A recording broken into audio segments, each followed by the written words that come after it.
Después de vamos a cantar un himno y vamos a prepararnos para la comida.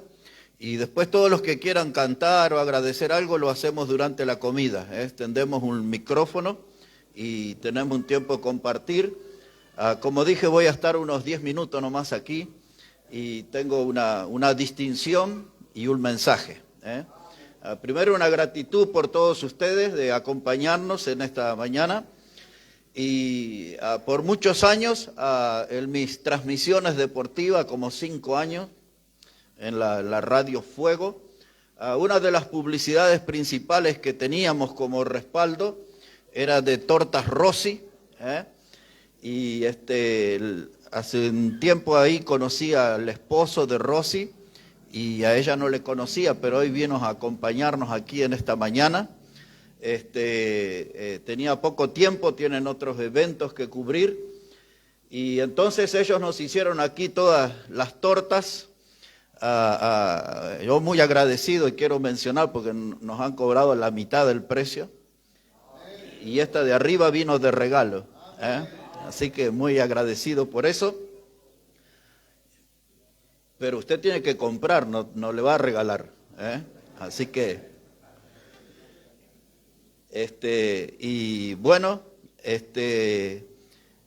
y yo digo también, ¿no?, que más que para un aniversario, toda esta presentación tiene que ser una motivación para los solterones que se casen, y le vamos a hacer esta presentación también, ¿no?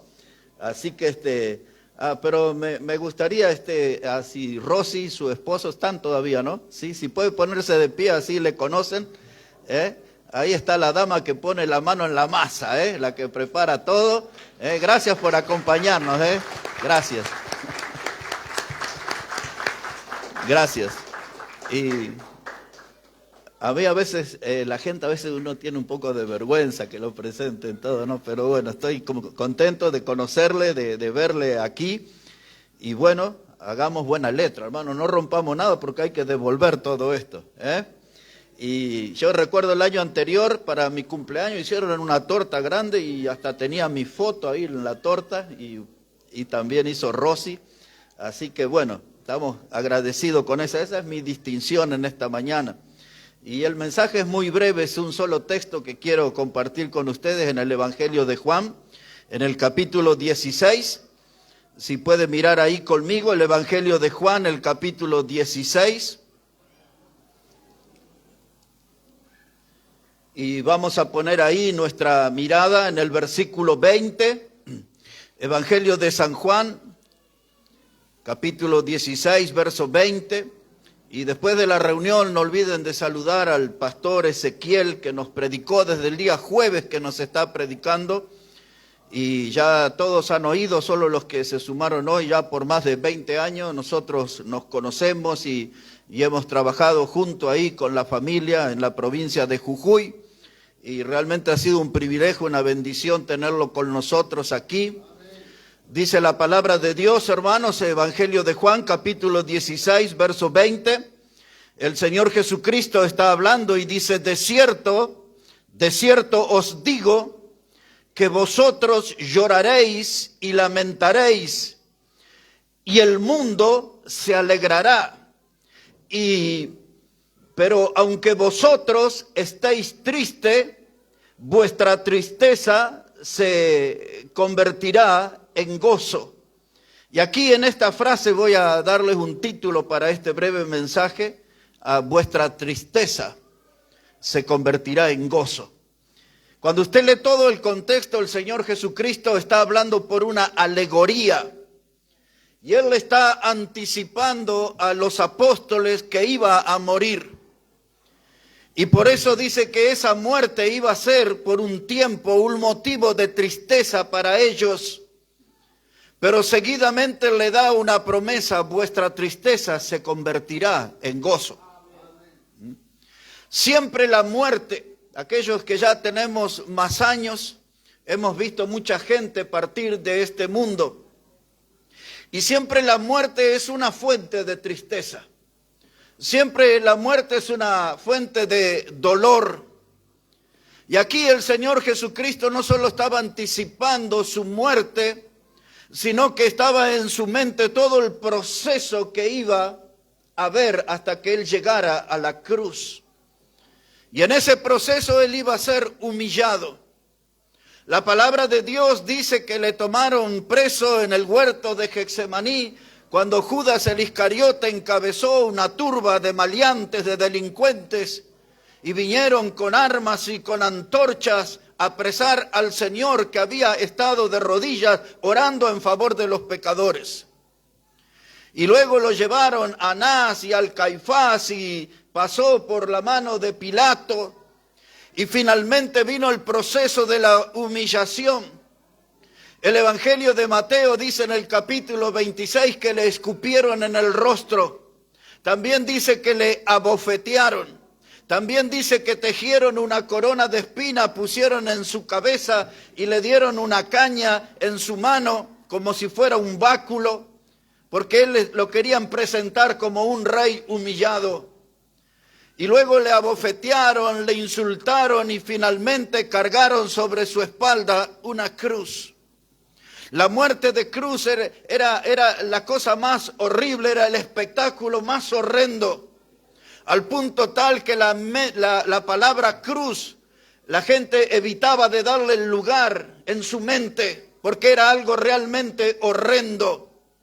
La cruz era un castigo que los romanos acostumbraban a darle a las personas que eran acusadas de homicidio o de sedición. De esto fue que lo acusaron al Señor Jesucristo, de ser un sedicioso, un terrorista, un peligro para la sociedad. Era alguien que se suponía que atentaba contra la seguridad del César romano. Y entonces a esa clase de gente se le daba la muerte más dolorosa y la muerte más humillante, era la muerte de cruz. Y luego convocaban a los líctores. Los líctores eran unos soldados romanos, gente entrenada literalmente para destrozar cuerpos. El que iba a ser la víctima era colocada en una columna que le llamaban pira. Y sobre esa columna apoyaban los brazos y uno de los líctores tomaba el látigo de las 7 colas, a las 7 colas del diablo, 7 colas del gato, eran 7 puntas de metal, de hueso o de cristal. Uno de los líctores comenzaba a golpear a la víctima desde los tobillos hacia arriba.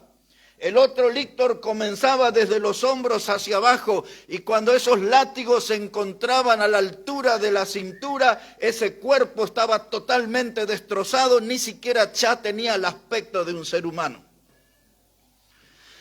El castigo se acostumbraba a hacer, según la Escritura, eran 40 golpes menos 1, 39. Si las matemáticas son correctas, esos látigos abrieron 273 surcos en el cuerpo del Señor Jesucristo.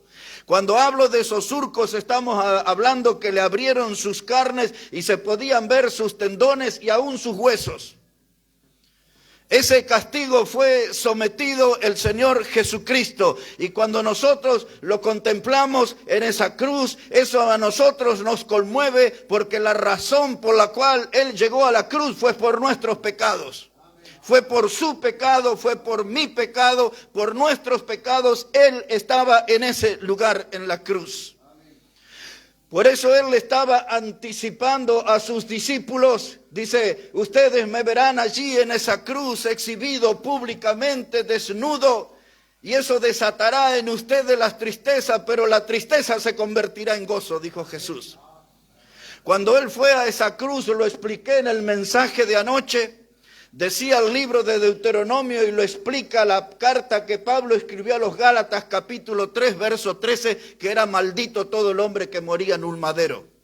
De manera que el Hijo de Dios fue a esa cruz y se hizo maldición según la ley de ella para hacer salvación para nosotros.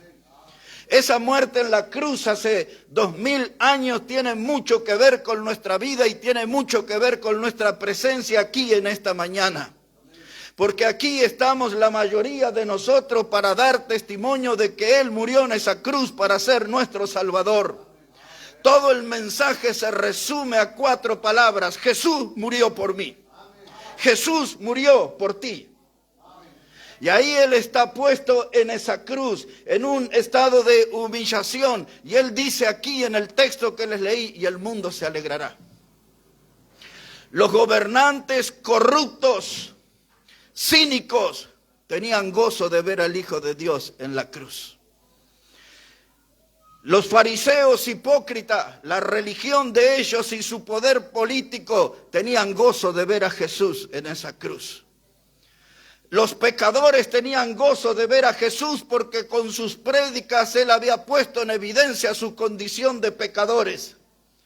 Juan dijo en el Evangelio capítulo 3, verso 19, y esta es la condenación que vino al mundo, que la luz, Jesús, vino a este mundo, pero los hombres amaron más las tinieblas porque sus obras eran malas. Y eso es la verdad. Algunos de ustedes en esta mañana aún no conocen a Jesús porque andan en tiniebla. Muchos de los que estamos aquí hemos andado muchos años en tiniebla, oponiéndonos a Cristo, viviendo de espaldas a Cristo, no creyendo en Cristo, pero un día la gracia de Dios nos tocó, nos salvó. Y aquí estamos para dar testimonio. Él es nuestro Salvador. Él es nuestro Salvador. Dice la palabra de Dios, y el mundo se alegrará. Ahora quiero hacerle esta invitación. Tratemos de mirar hace 2000 años atrás y contemplemos esa cruz y la víctima que fue ofrecida allí.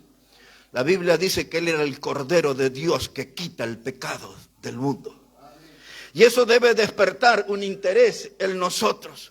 Ese hombre que era considerado como peligroso para la sociedad. El diablo disfrutaba al verle esa cruz, y el diablo y sus demonios y sus secuaces restregaban las manos festejando que al fin le habían dado muerte al Hijo de Dios. Pero el Hijo de Dios había dicho: vuestra tristeza se convertirá en gozo. Aquella jornada parecía que era el triunfo de las tinieblas. Nosotros estamos acostumbrados a ver el progreso de la maldad y el triunfo de la maldad en nuestra sociedad. Aquel día se veía ese hecho de Cristo en la cruz como que era el triunfo de las tinieblas. Dice la Biblia que la gente pasaba frente a la cruz y se burlaba de Él. Y dice que hacían un gesto, estiraban su boca y meneaban la cabeza delante de la cruz, burlándose del que estaba muriendo por nuestros pecados. Pero aquella tristeza, dijo Jesús, se iba a convertir en gozo. Es un texto más el que les voy a dar, y voy a cerrar de esta manera este mensaje. Si puede ir a la carta que Pablo escribió a los Colosenses, el capítulo 2, y ahí vamos a terminar en esta mañana. Dice la palabra de Dios en la carta que Pablo escribió a los Colosenses en el capítulo 2, versículo 14. Voy a leer el versículo 13 también para ustedes. Colosenses capítulo 2 y el versículo 13. Dice la palabra de Dios, hermanos, Colosenses 2:13, y a vosotros, estando muertos en pecados y en la incircuncisión de vuestra carne, os dio vida juntamente con Él. Ponga atención a esta frase que sigue. Dice: perdonándoos todos los pecados. Esa frase tiene que ver con nosotros en esta mañana. Jesús murió en esa cruz para perdonar todos nuestros pecados. ¿Y cómo lo va a hacer? El verso 14 lo explica. Dice: anulando el acta de los decretos que había contra nosotros, que nos era contraria, quitándola del medio y clavándola en la cruz, y despojando a los principados y a las potestades, los exhibió públicamente, triunfando sobre ellos en la cruz. Ponga atención, verso 14. Dice que Él fue a esa cruz y lo que hizo fue anular el acta de los decretos que nos era contrario. ¿Sabe qué significa esa frase? Significa que hay un documento escrito, legalizado, donde figuran absolutamente todos sus pecados y mis pecados. Ese es el acta de los decretos. Y dice Pablo, nos era contraria, no nos era favorable, porque ahí quedaba en evidencia todo nuestro historial pecaminoso, nuestro frondoso prontuario de pecadores. Es un acta, es un documento legal, es un documento que no se puede alterar. Todo lo que está registrado en esa acta es verdad. Y ahí consta cada uno de nuestros pecados. Nuestros pecados no se pierden en el olvido, no se evaporan en el aire. Nuestros pecados están registrados en un libro de acta. Y un día Jesús tomó el libro que tenía mi nombre y fue y lo clavó en la cruz, anulándolo, dice la Biblia. ¿Y cómo sucedió eso? Porque yo entendí que era un pecador perdido y tuve que reconocer que Jesús y solo Jesús podía ser mi Salvador. En mi caso, eso sucedió un día sábado, 10 de junio del año 1979. Muchos de ustedes ni habían nacido. Cuando yo me paré delante de Dios y reconocí que era un hombre pecador. Y le pedí a Jesucristo que viniera a mi vida para ser mi Salvador. Aquel día, yo no lo supe tiempo después. Ese día Él anuló el acta de los decretos que me era contraria. Todo mi libro, mi historial pecaminoso ha sido limpio en la sangre preciosa que Cristo derramó en la cruz. Esa sangre que Él comenzó a derramar en el huerto de Getsemaní. Allí fue con sus discípulos. Dice que Él tomó una distancia de un tiro de piedra de los discípulos y puesto de rodilla oró intensamente. Cuando usted lea al escritor de los Hebreos en el capítulo 12, dice que la sangre de Cristo habla mejor que la de Abel. Aquel héroe del Antiguo Testamento que fue asesinado por su hermano Caín y que Dios le dijo a Caín: la sangre de tu hermano clama desde la tierra. Y la sangre de Abel, dice la Biblia, que la de Jesús habla mejor que la sangre de Abel, porque la sangre de Abel en sus días clamaba al cielo por justicia, pero la sangre que Cristo derramó clamó al cielo por misericordia y perdón de pecados para nosotros. Por eso es un clamor mejor el de Jesús. Y allí en Getsemaní dice la Biblia que estando Él en agonía, oró intensamente y era su sudor como gotas de sangre. Allí empezaron a caer gotas de sangre. Ya he explicado eso aquí en este púlpito. El término médico, hematidrosis, es lo que sufre una persona que puede sudar sangre cuando está en un momento de extrema tensión o depresión. Y ahí estaba la tensión y la presión sobre la vida de Cristo, porque Él estaba orando por nosotros. Él sabía que 2000 años después usted y yo como pecadores íbamos a necesitar de un Salvador. Y ahí estaba derramando sus gotas de sangre. Y luego la corona de espina. Y de sus sienes salió sangre preciosa. Y luego la cruz. Y los clavos sobre sus manos, y allí salió sangre preciosa. Y los clavos que pusieron en sus pies, y allí salió sangre preciosa. Y la última demostración de sangre preciosa fue cuando Él ya estaba muerto en la cruz. Y vino el soldado romano y puso su lanza desde el vientre hasta el corazón. Y dice Juan en su evangelio, y salió sangre y agua. La evidencia que hasta la última gota de sangre de su vida Él derramó en esa cruz por nosotros, los pecadores. Miramos todo este proceso humillante y doloroso hasta que llegó a la cruz. Pero en nuestra memoria están instaladas sus palabras: vuestra tristeza se convertirá en gozo. Vuestra tristeza se convertirá en gozo. Y la razón, porque cuando el diablo y los gobernantes y todos los pecadores festejaban su muerte, ese gozo se les terminó, la sonrisa se les borró de sus bocas, porque al tercer día Cristo, el Hijo de Dios, se levantó de entre los muertos, resucitado, con promesas: de donde yo estaré, vosotros también estaréis. ¡Wow! Y nosotros que tenemos esa fe puesta en Él, estamos aferrados a esa promesa, que estaremos una eternidad. No hay ningún mérito en nosotros, no hay ninguna virtud en nosotros. Nuestra salvación eterna prometida en la Biblia depende enteramente de lo que el Hijo de Dios hizo en la cruz, el Cordero de Dios que quita el pecado del mundo. Y esta mañana usted está aquí. Algunos de ustedes no los conozco, nunca los vi. No sé qué trae sobre su espalda. No sé si trae dolores. No sé si arrastra rencores, amarguras, desilusiones. No sé qué cosas duras le ha tocado pasar en esta vida. Pero lo que sí puedo decirles en esta mañana, que para usted hoy su tristeza se puede convertir en gozo también.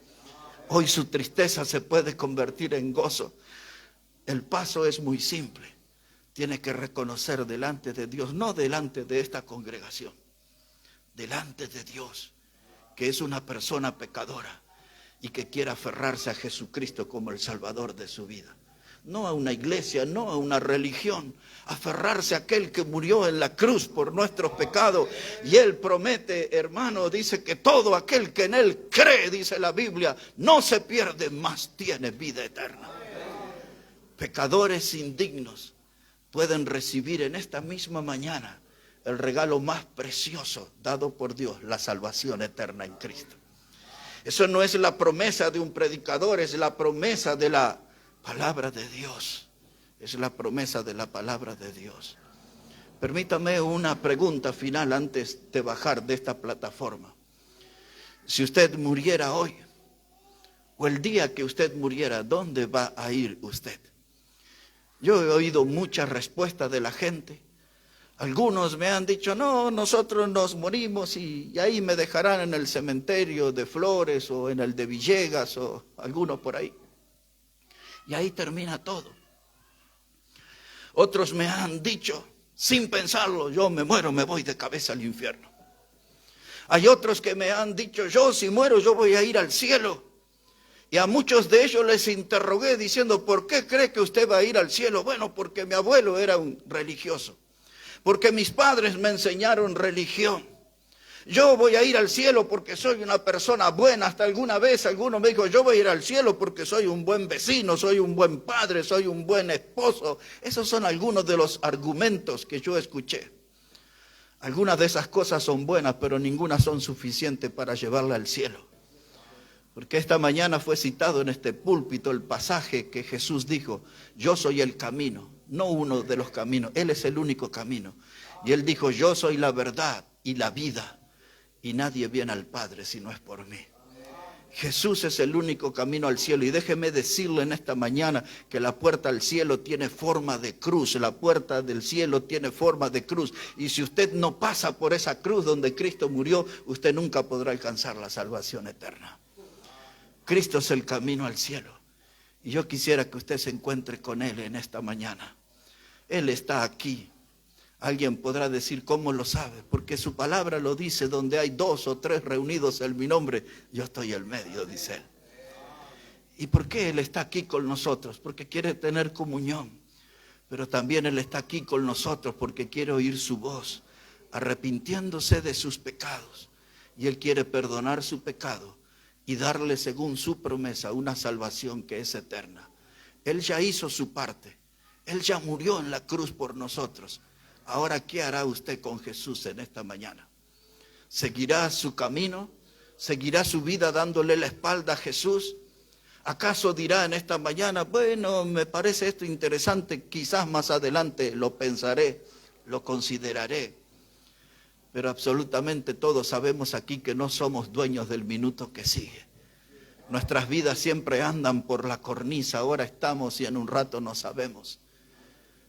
Y ante esa realidad, usted puede venir esta mañana y con palabras simples pero sinceras, puede decir, Señor Jesús, yo soy un pecador y quiero creer en ti como mi Salvador en esta mañana.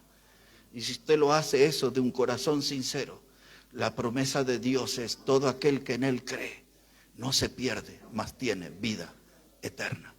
¿Quisiera usted tener esa certeza en esta mañana? Usted necesita hablar con Dios. Quizás puede decir, yo no sé bien cómo se hace eso, no tengo palabras, no sé cómo expresarme. A solamente reconocer que somos pecadores y pedir a Jesús que Él sea nuestro Salvador. Todos con los ojos cerrados vamos a hablar con Dios en esta mañana. Y quizás yo puedo ser una ayuda para usted en esta mañana. Quizás yo puedo ser una guía, simplemente una guía para que usted se encuentre con Cristo en esta mañana y Él le salve.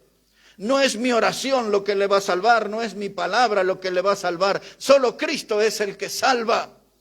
Y si usted en esta mañana siente que Dios le habló por medio de la Biblia a su corazón y que necesita ser salvo, hable con Jesús. Dígale estas palabras, pero de corazón, de verdad. Dígale: Señor Jesucristo, yo reconozco que soy pecador y también que tú has muerto en la cruz para perdonarme y para salvarme y para darme la vida eterna. Señor Jesucristo, yo te recibo en esta mañana y creo en ti como mi Salvador. Todos con los ojos cerrados, todavía nadie mirando. Quisiera preguntar si hay alguien que en esta mañana por primera vez ha hecho esta oración conmigo para creer en Jesús como el Salvador. Con sus ojos cerrados. ¿Hay alguien así? Levante su mano. Me gustaría terminar orando por usted en esta mañana. ¿Hay alguien así que oró al Señor en esta mañana? Levante su mano. No tenga vergüenza, levante su mano. Queremos orar por usted para que se encuentre con Cristo y tenga la certeza de la salvación eterna. ¿Hay alguien así en esta mañana que ha orado por primera vez? Nosotros queremos ayudarle, queremos ser bendición a su vida y queremos que Cristo sea su Salvador, como lo es para nosotros. Padre, bendice tu palabra. Obra en cada vida, en cada corazón. Y si en esta mañana hay gente que necesita encontrarse con Jesús, obra en ellos, muéstrales tu gracia, tu misericordia y sálvales eternamente como lo has hecho con nosotros. Gracias por el tiempo precioso que nos has dado en estos días, en esta reunión de aniversario. Y gracias porque podemos estar aquí para honrar y glorificar tu santo nombre. Bendice cada alma aquí, Padre, y bendice cada familia que representamos. Lo pedimos en el precioso nombre de Jesucristo. Amén y amén. Amén. Hermano Josué va a venir con la alabanza final y ya para el final de nuestra reunión, y nos vamos a ir preparando para el almuerzo.